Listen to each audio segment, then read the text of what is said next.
not days, hours, Grant lost 9,000 men in just a couple of hours against these rebel trench lines. So in these three battles, General Grant's lost almost 60,000 men in three battles. Isn't that incredible? But the point was supply and demand. So does General Lee halt Grant at Cold Harbor? We'll wait and see. Got a couple things happening before we tell you. The next subtopic then, we'll go back to the Western Theater, was General Sherman's march to the sea. So is Grant capturing Richmond or getting close? He really is. And now you're going to see General Sherman march to the sea. He's going to march from Chattanooga, Tennessee, through Georgia, and up through the southern states to meet with Grant in Virginia. And that started in September of 1864. That's when Sherman started his march to the sea. Was in September of 1864. And his first assault was on the city of Atlanta, Georgia. His first assault was on the city of Atlanta, Georgia. Here's Atlanta, Georgia, right here. Okay, right to the kind of the north central part of Georgia. So in September of 1864, General Sherman leads his assault on the south at Atlanta, Georgia. And he ordered the bombing of Atlanta, and the Union forces cut all railroad lines going into the city. So during Sherman's assault on Atlanta, Georgia, he ordered the bombing, the cannon fire, the artillery of Atlanta, and Union forces were ordered to cut all railroad lines that went into the city. And this bombing in Atlanta continued for several weeks. Not quite to the extent of Vicksburg, Mississippi, but they basically bombed the people of Atlanta into submission. Finally, those people could not hold out any longer, and they surrendered Atlanta to the Union. So Sherman goes in there and he just starts artillery fire like you wouldn't believe for several weeks. He orders the cutting of all railroad lines. Why? So they can't get any supplies into there, right? And these people finally, after a few weeks, are forced to surrender. Well, Sherman leaves Atlanta in flames and he heads toward the sea.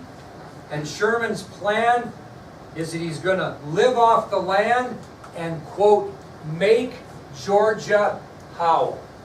That was Sherman's plans as he left Atlanta. He was going to live off, take his troops, march towards the sea, live off the land, and in his words, quote, make Georgia howl. In other words, make Georgia what? Suffer. He wanted to make them suffer because he said, I want them to regret their decision to do what? Secede from the Union. So he took no prisoners, so to speak. So General Sherman's plans for his troops when he left Atlanta were to head towards the sea, live off the land, and in his words, make Georgia howl. He wanted to make the people of the South suffer as much as possible because of their decision to secede. Now, during his march to the sea, during his making Georgia howl and others, he practiced what is known in military history as total war. He practiced total war on his assault of the South. I'll give you three examples of total war. So during General Sherman's march to the sea, to make the people of the South suffer for seceding from the Union, he practiced what is known as total war. And here are three examples. Anything that they came across that they thought could benefit the Confederacy, they either seized or destroyed. Okay? Anything that they came across during their march that they thought could benefit the Confederacy in any way, they either seized it, took it, or destroyed it. Second example of total war is any railroad line that they came in contact with. During this march from Chattanooga, Tennessee, through Atlanta, and to the sea and up towards Virginia, any railroad line they saw, they destroyed. Any railroad line they saw was destroyed. Now, what were in these southern areas that they could benefit them? They had a lot of farmland. They had a lot of rich crops, because was much fighting done in that area? Not a lot. And so what they did, the third example of total war, is Union soldiers fed on the rich farm products from the southern farms, and anything they didn't eat, what'd they do? Destroy and let rot. They didn't want anything to be left for the southern people. So the third example of total war is the Union soldiers fed on rich farm products from southern farms and threw anything away that they did not either eat or use.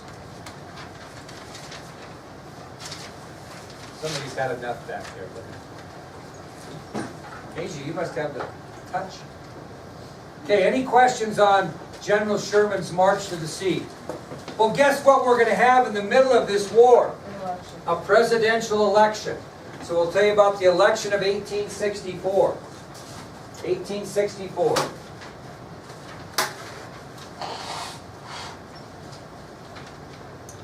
Well, who's going to run for re-election for the Republicans? President Lincoln. And his vice presidential running mate will be kind of an odd choice. It will be a Southerner by the name of Andrew Johnson. Andrew Johnson. So the Republicans are going to pick Southerner Andrew Johnson as Lincoln's vice presidential running mate. A little bit about Johnson. He was a former Democratic congressman from Tennessee. Is that kind of an oxymoron, right? Because Lincoln's a Republican, he's a Northerner. His running mate is going to be a Southerner from Tennessee that was at one time a Democratic congressman. Not a Republican, a Democratic. First person that can tell me who the the Democrats nominated for president that we've talked about in the last 2 weeks, I'll give you an extra ice cream bar tomorrow. Who did the Democrats nominate for president? We've talked about him a lot in the last 2 weeks.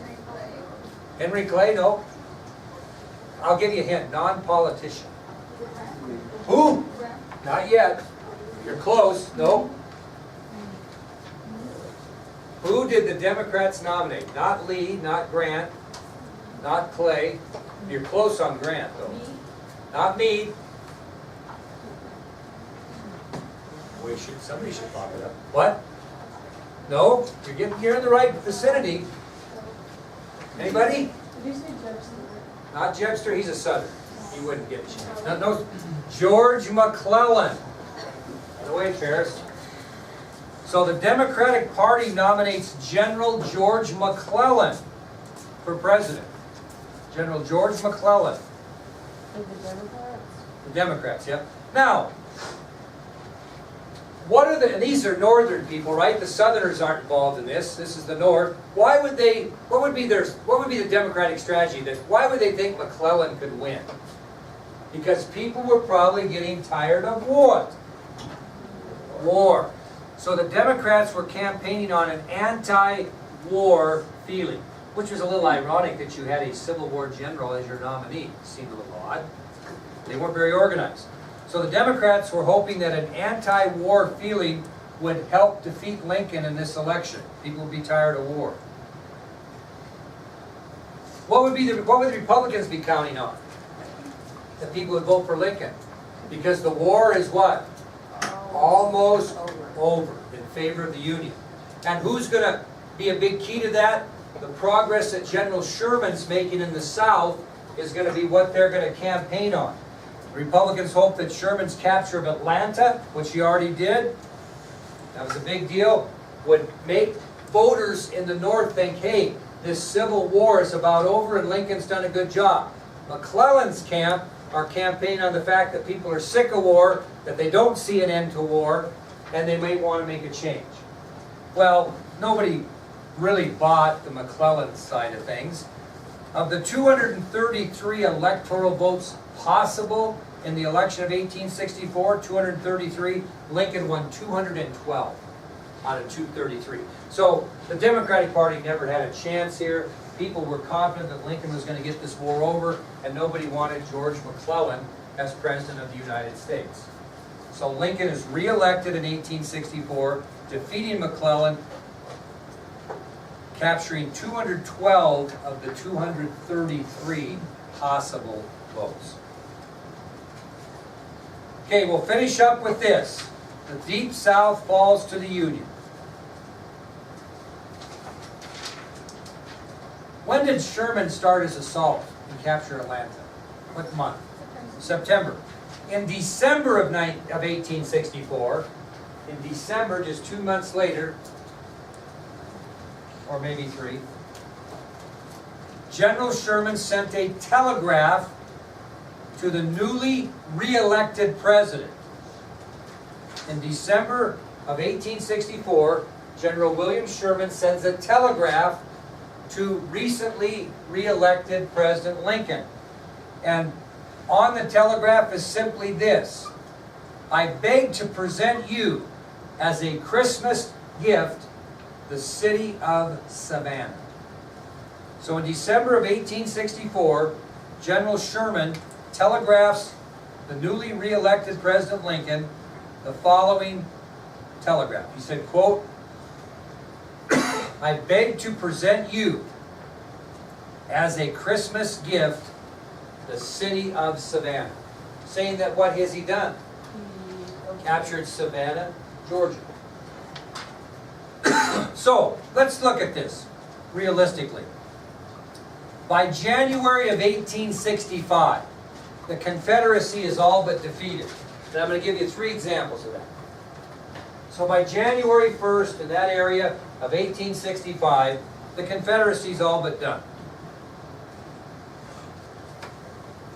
One reason is 2 important cities in the South, Atlanta and Savannah, have been captured by the Union. That's one reason why the Confederacy is just about done. They're all but defeated. Number 1, because 2 most important cities in the South, Atlanta and Savannah, have fallen to the Union. Second reason is this entire Deep South has been penetrated and swept clean by the Union. So the Union has control of the entire Deep South on both sides of what? Mississippi River. So the Deep South has fallen and is captured by Union forces. The third reason why the Confederacy was all but over is that the Confederate government was bankrupt. The Confederate government was bankrupt, had no money. Who's the Confederate president this time? Anybody remember? Jefferson Davis. And despite the fact that Atlanta and Savannah had fallen, despite the fact that the Union had gained control of the Deep South, and despite the fact that the Confederate government was bankrupt, President Jefferson Davis of the Confederacy told his soldiers to fight on until they could fight no more. And they never questioned him. They obeyed his order and continued to fight. Now, how many will not be here tomorrow? Okay, a couple of you. Okay, 3. We will lecture on the surrender of both Petersburg and Richmond.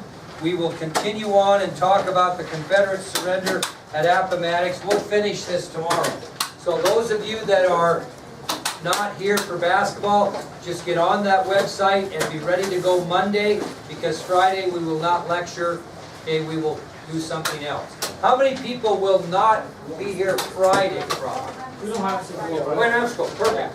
Well, that'd be great. Just be ready to go Monday by picking these notes up. You girls have an easy tournament. You boys, you'll sweep them out, win by 30 every game, and then we'll be ready to go Monday. Jones.